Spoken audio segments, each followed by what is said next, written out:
So maybe we can get started with the Q&A while people are still returning from their breakout rooms or from their coffee break.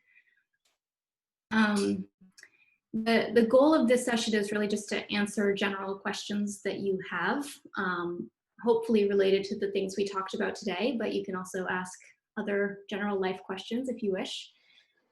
We'll try and keep all of the questions in the Slack channel, which has already been very active. So if you haven't seen that already, there's a Q&A day 1 Slack channel that you can ask your questions in. And then I will read them out and direct them to the correct speakers. And Raj, who's also here and can introduce himself, will do the same. Hi, everyone. So I just wanted to mention a few housekeeping items before we get started. One is there's been a few questions of whether or not the demos and configuration files that we discussed today will be made available, and the answer is yes. Everything will be made available for you, and if there are specific requests to modify, for example, aspects of the demo, we're happy to address them and give you what you need to be able to replicate the demos from today. And then my other point was, if you have installation problems, if you're still unable to install, we do also have an installation Slack channel, so please go ahead and post your problems there, and we'll try and address them between now and next week so that you have time to make your setup work so you can follow along with the demos next week. So to get the conversation started, I thought I would ask the 2 questions that I've seen the most, and maybe I'll get each of our 3 speakers from today to answer it. And those questions are, how do you visualize your data? And how do you set breakpoints and debug? And I know that everybody has a slightly different setup that they prefer to use. So I thought it would be good for all 3 of our speakers from today to answer that question to get our conversation started. So David, maybe I'll start with you. Okay. I think the easiest way to answer that would be to share my screen. Hang on for just a moment. So I subverted our breakout room to force David to show debugging. Yeah, unfortunately, I didn't close all the windows yet. So I also went off script and did some debugging. So let's see. Okay, so here in this terminal, I have Gadgetron. This is gonna run the client, and here we have my editor.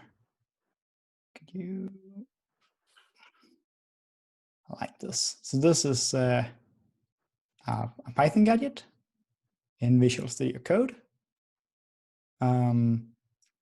So if you look at the tutorial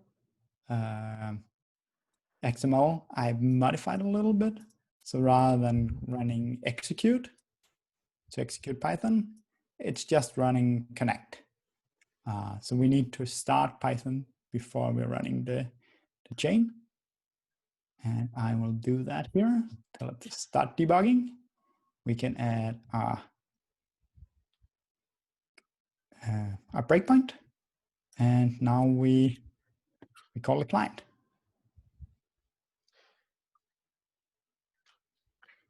And you can see, oh, actually I set it before the connection, so it hasn't received anything yet. So let's add another one down in the actual loop that's running through the acquisitions. And over here we have all the variables. We have the acquisition. You can see the actual data here we can inspect. We have the IDs, essentially the place in K-space where it fits. You can see it has 12 channels. If we look at the shape of the data, you can see 12 channels and 256 6 points. And we should be able to, if we go to the scan counter, we can see that as we step through the loop, the scan counter updates. And right now it's updating by 2 because we have a filter on that only looks at the reverse acquisitions in this EPI dataset. So that's how I would debug in Python. I also do it in C++, and hopefully we'll cover that on day 4. And would you do the same thing if you were using MATLAB? We would. Christopher, would you be able to demo that right now? How tough would that be? Probably very tough. Let's try. We can also, I guess you might show it, like we'll see it on day 3, which is sort of dedicated to the external interface and MATLAB. Yeah, I'm not sure I have a MATLAB reconstruction ready, to be honest. But I guess Okay, well, I guess I can run an later. example. I can set it up in 2 minutes. If All right.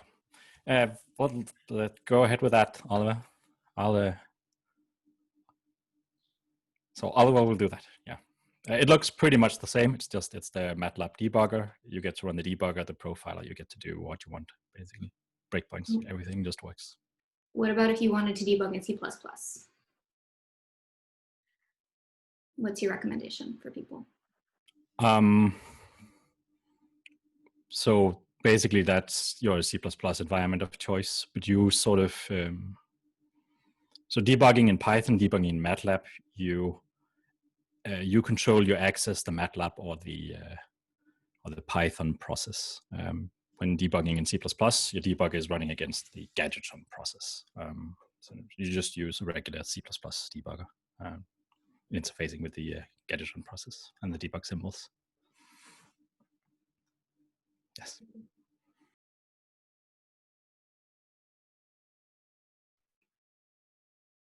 I see a follow-up question on the Slack channel, which is whether or not these debuggers will work in a Docker image. Yes, they will. I don't know about MATLAB, but for Python, you could hook up the Docker image with Visual Studio Code and a Docker extension, and then you can debug. Then you can run the debugger on Docker, pretty much the same as if you were just running the whole thing natively. It just works. Can I jump in for MATLAB and Docker? Sure. I think I would recommend that you do not run MATLAB in your Docker container. And depending on what you're doing, Python is a good idea or a bad idea. If you want to use MATLAB with Gadgetron and have all the debug functionality, I think you should have MATLAB outside the Docker container and then just use connect listen, same as when they're running on the same machine. That's exactly what I'm about to show. So we're going to have a live demo. You'll have a live demo. Give me a good couple of minutes though to get it started. I'll speak slowly for a couple of minutes. Or perhaps go to a different question. Or I mean, the other question that I saw a lot was about data visualization. And I know, Christopher, you showed us a few examples of visualizing data, both with the MRD viewer and with your visualization Python functionality. So maybe you could talk to people a little bit more about those. I mean, so I've had some questions on the visualizer. It's pretty simple piece of code. So what I do, like my particular workflow with the data, is that I just throw in a very simple pyplot or MATLAB plot command when I hit a piece of data and I need to see what's going on. So I tend to work in interactive debuggy mode, and I tend to just throw in a plot whenever applicable. I don't bother with axes. I don't bother with anything. I just plot some data. So nice, simple plots. If you're working on a C++ gadgets, that's a bit harder. I know a common technique is to just dump your arrays basically in a file somewhere and then go pick them up and have a look. I think that's how that works for many. That's my process at least, but I think it varies between each of us. So David likes to use debugger a lot and actually look at stuff. I like print statements and plotting things. So there's a lot of room for like personal variation. And by comparison, the MRD viewer is used to open MRD files. So either the acquisition data, including header information, or the resulting image. So it's less interactive, but it allows you to open the files. Yeah, I mean, you can examine your input and your output in the viewer. It's hard to interject the viewer like in the middle of a stream. So if you are in the middle of trying to find out why your MATLAB gadget is doing something weird, and this is about 95% of your time spent with Gadgetron, it's doing that, then like just use the debugging tools in MATLAB. They're great, and you can use them now. But the viewer is great for examining like input, output, things that fit into the MRD format. Oliver, how's your demo coming? It's there. All right. So show you desktop 2, which is MATLAB. Share. Do you see a MATLAB? Yeah, we see it. Okay, so, and here's the famous client window and Gadgetron window. You see those? Yes. Okay, so let me Control C and Control C and db quit. Let's start again. So in MATLAB, it's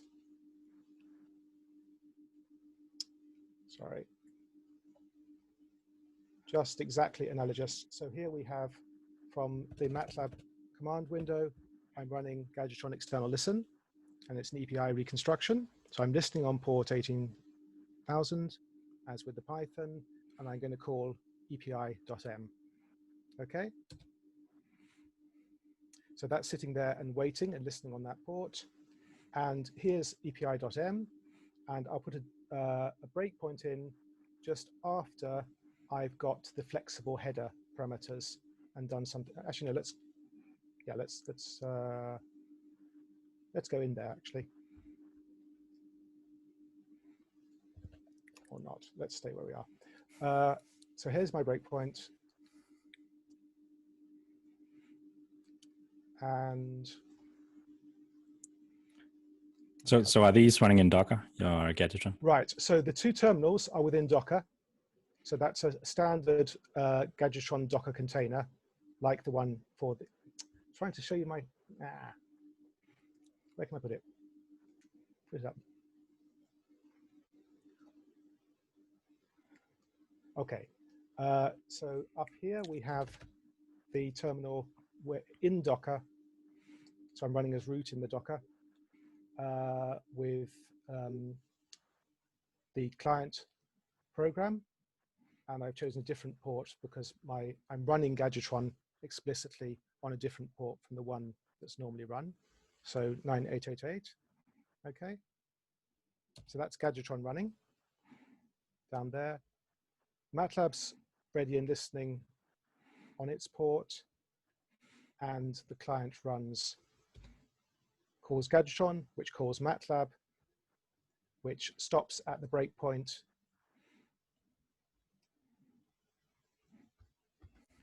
And from the breakpoint, I've got a variable I can look at. So g.xml is actually the complete MATLAB formatted flexible header. So let's look at the experiment conditions, and it's a 7 Tesla scanner. So we can do very analogous to what David has been doing in Python from MATLAB. But exactly as Christopher said, it's easiest to have MATLAB just running in the host machine and allow the port that's being used for Connect to talk to the MATLAB externally in the case of debugging. But then MATLAB can also be executed within the container for actual applications, should you want that.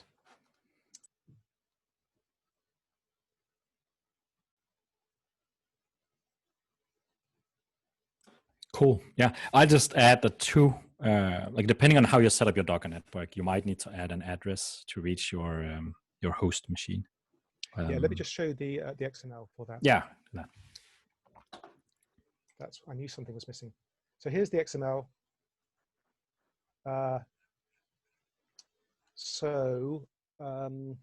I've got important bits are, so I'm using the famous acquisition accumulate trigger gadget, and I'm subverting it with a debugging trigger, which just passes certain numbers of acquisitions.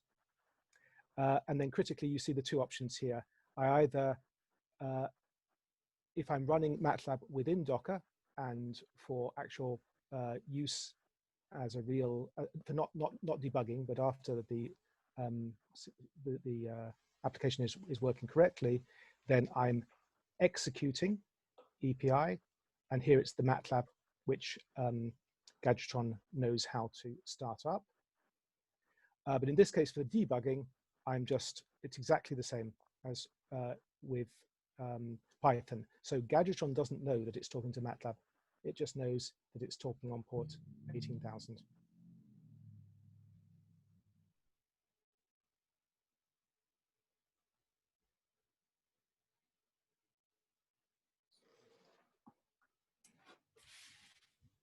And however, when you use the connection port, I think David mentioned this earlier, you won't actually be able to receive images out, right? The port consumes all of the data stream. No, in this case, the MATLAB code is actually, so where are we? Send to client.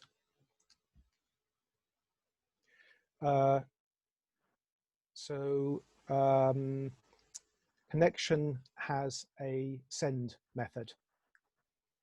So I can return data back to the Gadgetron server. So in this case, these are reconstructed images. And then Gadgetron will pass those, and this is the type conversion that's appropriate for then sending those MRM image types back to the, in this case, a scanner. Perfect, thank you. So it could be possible to run with the port connection, and if you don't place a debugging statement in there, it will just pass through, and you basically have a sort of a reconstruction type server running on MATLAB. That's exactly what we have, yes.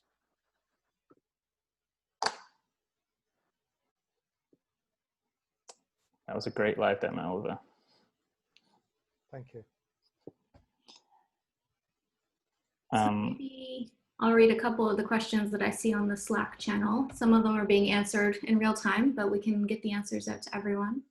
So one question was whether or not it's possible for Gadgetron to hold data between jobs. So for example, if you run a scan early in the study, can you hold on to that data for analysis later?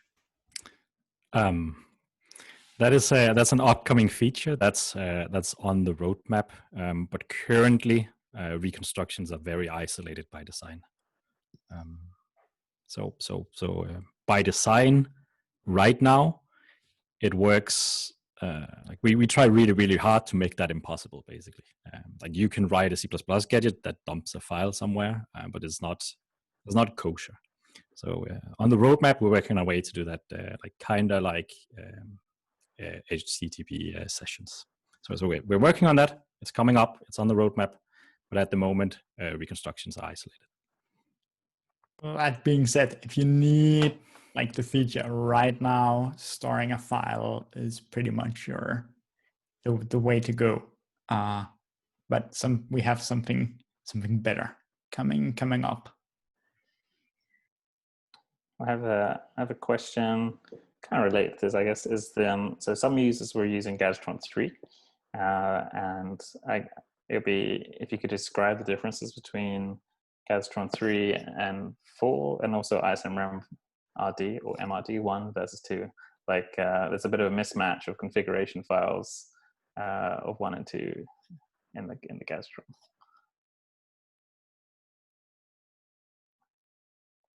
I'm going to point this towards David. All right. Do we have an ISMRD version 2? I don't I believe think we it's the do. config files version 1 and 2. Oh, yeah. Okay. So that's unrelated to MRD, but just the config files.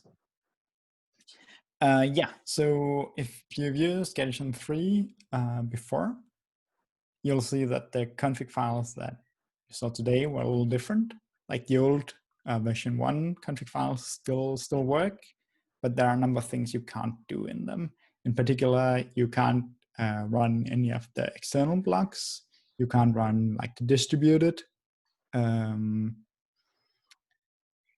Gadgetron, and you can't run like parallel change. So you can in Gadgetron you can run you can have chains that like split up on two paths, where some data go one path, some data go the other path, and combine later. And that also requires you to write like a version 2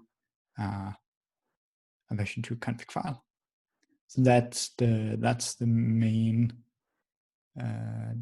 practical difference. The syntax is also a little easier in version 2. So if you're writing a new chain, just use version 2, and you don't have to worry about it. In between Gadgetron 3 and Gadgetron 4.1, a lot of things happened. So where to start? I think like the branching chains was a thing we added. That was actually the original motivation behind Gadgetron 4, and then it sort of expanded a lot.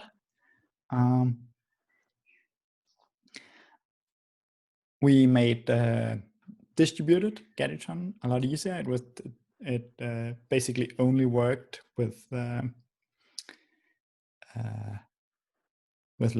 recon data that was sort of quite specific to cine imaging, and now it works with like any data type you can send to you could send to Python or to MATLAB. You can also send that to another Gadgetron in a distributed setting. So most change you could distribute. What did we do more, Christopher? I'm trying to remember this. I imagine the foreign language interface improved a lot as well. This foreign language interface didn't exist. Yes. So that's a pretty big thing. So we had Python support and MATLAB support earlier. But you couldn't do like interactive debugging in the old interface. Like everything was embedded into the Gadgetron process. And now Python and MATLAB are running in their own independent processes. That means they can't really interfere with each other. All the Python gadgets can run in parallel without any problems. The way you write gadgets has also been updated. For Python, we still support the old way of calling a Python gadget with like a class, but the new interface is a lot cleaner, a lot more Pythonic, fewer lines of code essentially to do what you want. Christopher, do you want to add to that? Like the external language interface is very much your work. No, I think the summary is good. We put some work into the external languages. They are no longer hard to get started with. Like getting Gadgetron to compile against MATLAB used to be a big issue. Like getting Gadgetron to compile is still like fairly, like it's a hurdle. Getting Gadgetron to compile with MATLAB before was really very hard. But now that's all gone. So everyone should have very easy access to just getting their MRI data in MATLAB and hacking away on it. Yeah, but I think that's the major changes from 3.17 to 4.0. It's the updated streams, it's the distributed, and it's the external languages. I guess one last thing we could add is that so Python and MATLAB got a big overhaul in how easy it is to make a gadget. Like C++ got an even larger one. So writing a C++ gadget is, I'm gonna say, a bazillion times easier now than it used to be. It's very similar to how you're writing the MATLAB and Python gadgets, and we've added a lot of convenience features to make it more like writing MATLAB or Python, honestly, but without ever sacrificing the performance. A zillion times easier is a very specific amount.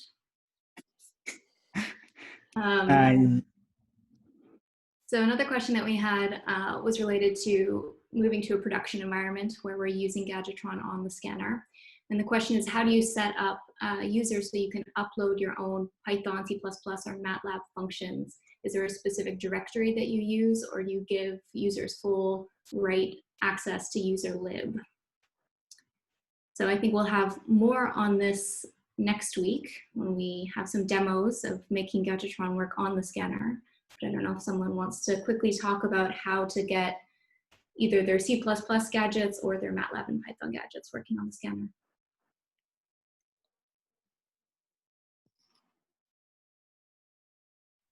Oliver, I might call you out for this one because I know you have quite a successful MATLAB on the scanner set up. So this means running the scanner and then having a MATLAB gadget doing the recon? Correct. So we've never tried to get everything running on the Mars for this. We always have an external machine which is acting as the Gadgetron server, and then typically within that there is a Docker container, which is the standard one in the Gadgetron source tree, plus a little bit of manipulation to get MATLAB inside there as well. It's not too difficult. It's become easier in Docker as well recently to have access to. So MATLAB is installed on the host machine, but nonetheless can be run by Gadgetron inside the Docker container. Great, thank you.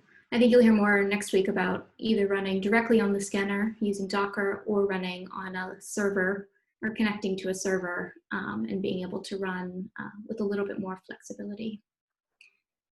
Another question we had was related to whether or not we can send data to a different IP address and if that's possible within the XML file if you had, for example, Python or MATLAB running somewhere else. The short answer is yes.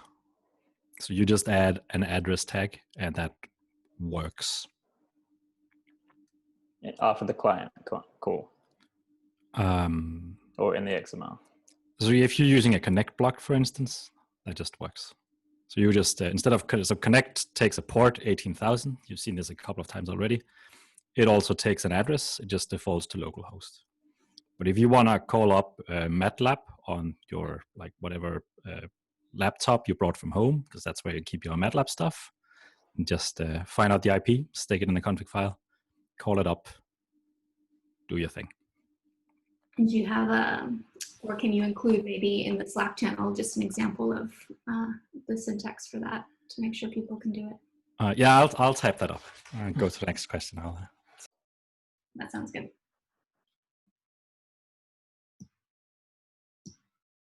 Raj, maybe I'll hand over to you if there's any questions that you're seeing. There are some. I'll just point out there's some questions that have come into the Q&A which are probably more installation-y type things. So just to be nitpicky, but still all good questions.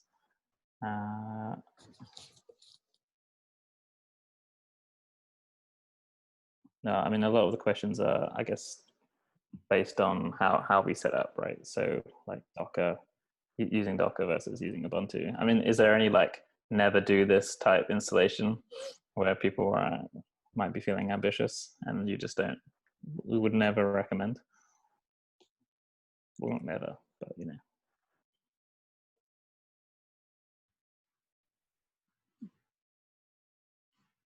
Sorry, I didn't catch the first part of the question. Could you repeat?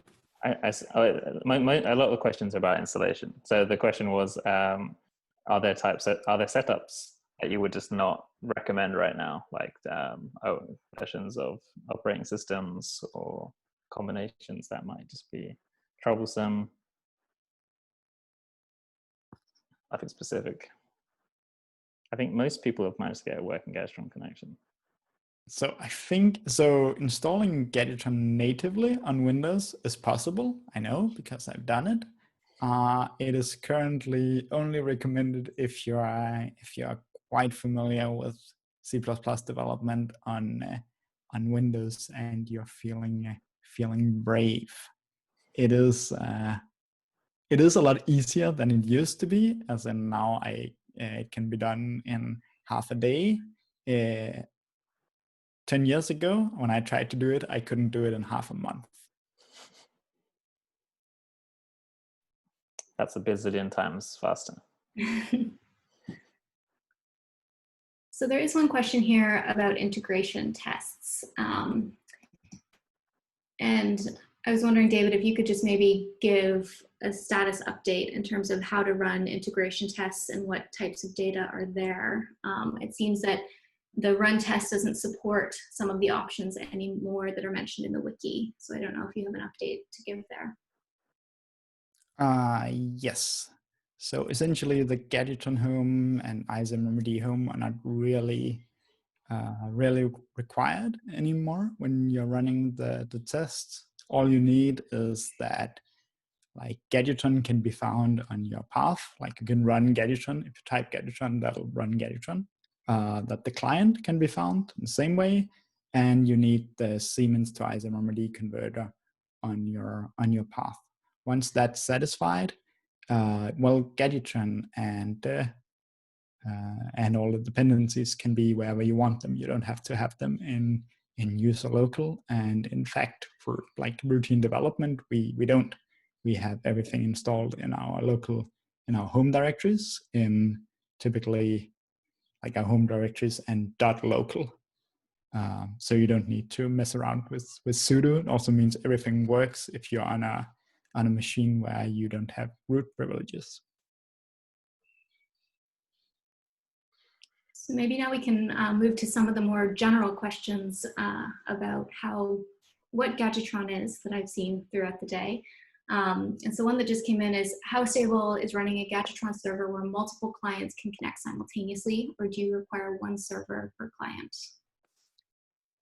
Very stable is the short error, short version. One thing to note is that if you're running, if a lot of clients are running very demanding reconstructions, then that can cause issues, and you might need to essentially compile Gadgetron with a different flag in order for that to work seamlessly. Because if you have a lot of work coming in from a lot of different clients, they can essentially step on each other's toes. So it'll end up being slower than running them after one after another. So that's the only limitation. Another question that I saw earlier was, what is the difference between a bucket and a buffer? So a bucket is like if you take the word literally and imagine like you have a steel bucket and you put down your acquisition lines. So they're not sorted in any order. They're not. It's more like a collection of acquisition, like a bunch or a bouquet, as Christopher so poetically said earlier. Whereas once you have a buffer, like every case-based line is put in its exact place, you end up with one array of the case base. And if you have a fully sampled, if it's a fully sampled case base, the next step is just running the FFT and you have an image. So that's the. So essentially, it's just unsorted data. Yes, very little is done to it. It's just to have them like we know these acquisition lines together, they form a unit, we can do a meaningful reconstruction with them. Another question I saw earlier was related to the streaming interface. And the question was, does this mean that you can start reconstructing an image slice while scanning the next slice? Yes, yeah, that is very much the case. And that is, I think, the original motivation. That was very much, I think, the vision behind Gadgetron was to allow things like real-time processing. So in most setups, each case-based line is streamed individually and you continue scanning while you process that, while you at least move that case-based line over to Gadgetron. I don't know if anyone has anything else to add.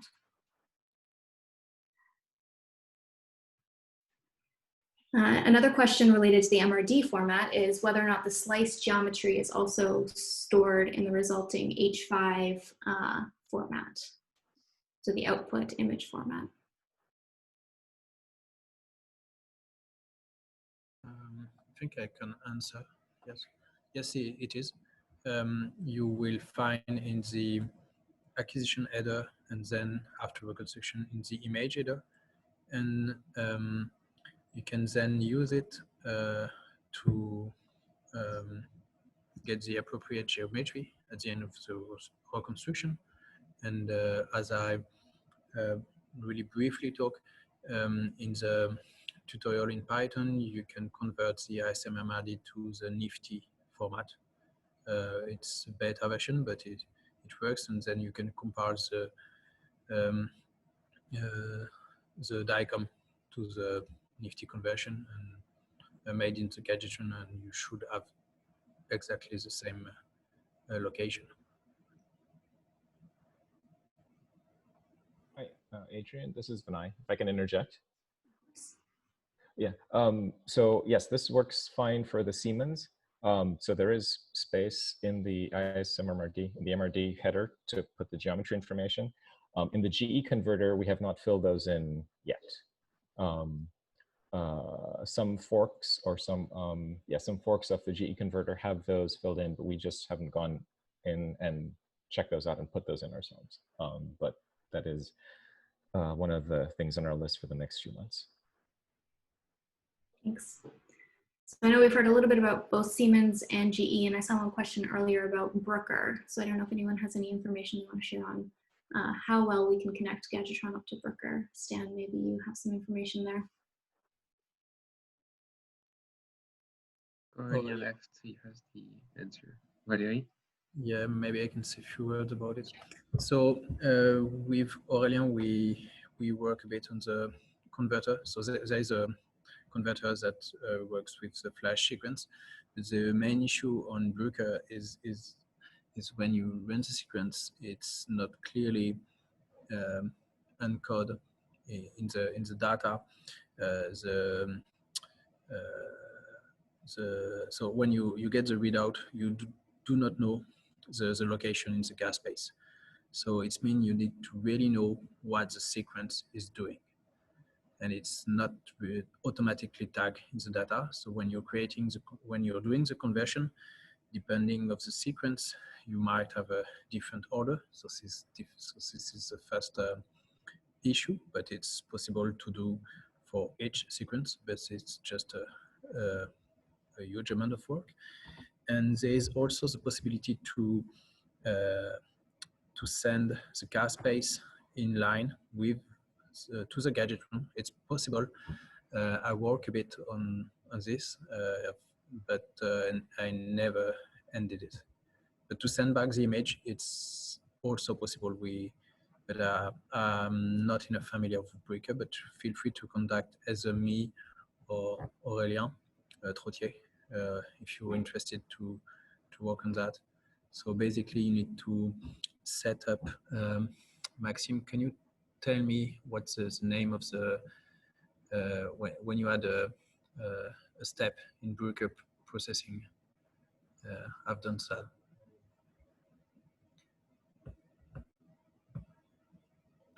I'm sorry, I made that some years ago, but basically you can add block of code in C, so in the pipeline of Bruker, where you will stream the readout to another computer, and where you can have Gadgetron install, or I think it's possible to install Gadgetron in CentOS directly in the Bruker computer. But there is, I mean, lots of work to do, but it's possible.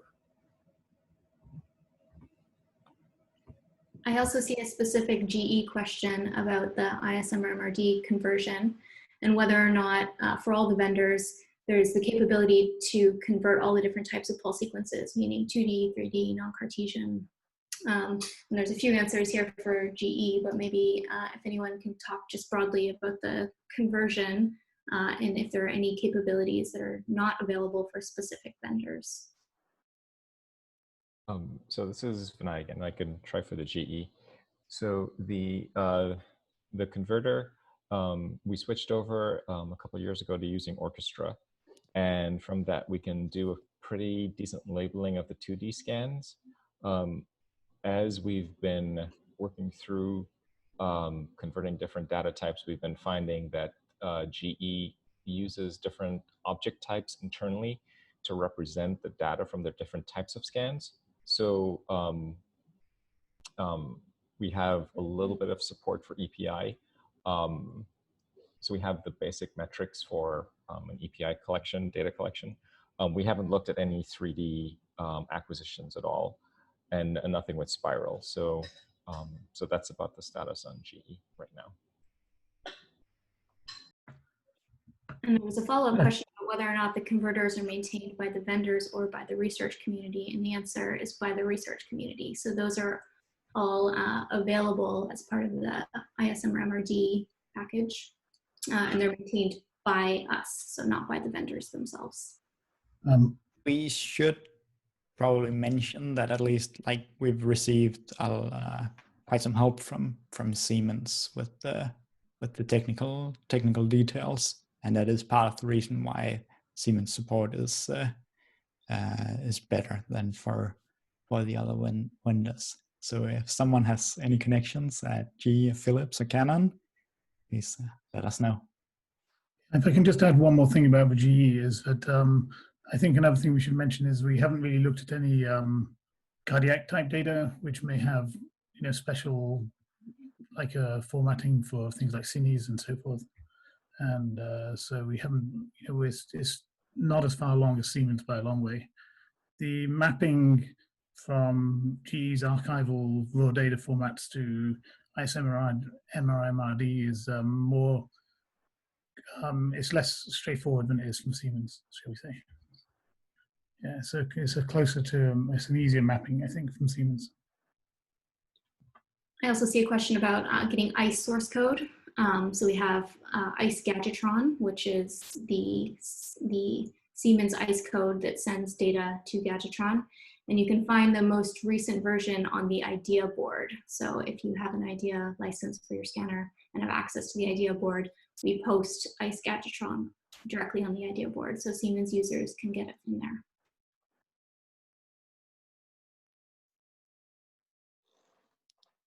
And someone else has asked if there's a particular reason why Philips isn't part of it. We have some very basic Philips capabilities, but my understanding is that there aren't many Philips users, and so our capabilities are still pretty limited. I don't know if anyone wants to add to that. I heard that actually internal to Philips, they've been building in some limited support that you can do direct exports from their console. So I thought, no, somebody else from Philips should verify this, but I thought I've heard that they can write MRDs and maybe even write Nifty files out. So someone from the community should, but I've heard that second or third hand. Okay, well, we need to check up on that, but thanks. Someone has asked if the GE raw data server in principle feed into the Gadgetron. So Vinay or Andy, I'll ask you to answer that question. Yes, it can. We had an implementation 2 or 3 ESC releases ago for a specific application.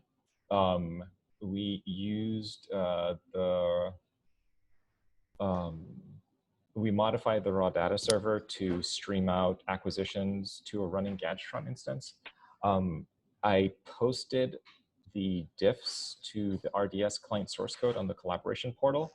So if you do a search under my user ID, there should be a post containing that. That was for ESE or DV22 release. So that gives you some idea of its age. But it gives you the hooks to kind of get started with that. Would you mind answering in Slack with your user ID so that people can track that down? Absolutely. Yeah. So I think the activity on the Slack channel is slowing down. So I think nobody would be disappointed if we ended 10 minutes early. Just as a reminder, if you have installation-specific questions, I saw some of them coming into the question channel. Please put them in the installation channel with specific screenshots of your errors, and we'll try and help you out before next week so that you can follow along with demos next week. Valerie, do you have any other words to wrap us up with? No. Maybe I have a request for the participant because it can help us for organizing additional meeting. If you're okay, or for some of you are okay, I would like that everybody show up, that like that, activate the video, like that we can do just a short, quick photo for just keeping for the record. But you don't have to. It's fully free if you want to do, but we like to do it. And I would like to thank everybody and all the speakers for answering in the question on Slack. So this is really cool to see so many people. Okay. Valerie, would you like to give just a little preview for the next week? So next week, we're gonna talk about CAS-based conversion to the MRD format. So we're gonna focus, let's say, on what we discussed a bit, the Siemens G Bruker conversion. So Maxime will start with by presenting the MRD format, and then Vinay will show you how to catch specific vendor information. For instance, if you want to create a new converter, how to do it. And the last talk will be by Wee, that will show you how to install the Gadgetron on a Siemens scanner. And maybe Vinay, you will also answer some additional question on G. So don't hesitate to come with example if you have time to spend this. If you can spend some time this week to try with your data, and feel free to ask questions. I think that's all for today. I'll just add to that, we will still be checking in on the Slack group during the week. So if you've got more questions, feel free to post it. And I think next week we'll start a new Q&A session. So it's like fresh for each week. But yes, if you still get stuck, we'll still be around to help. At least I will be.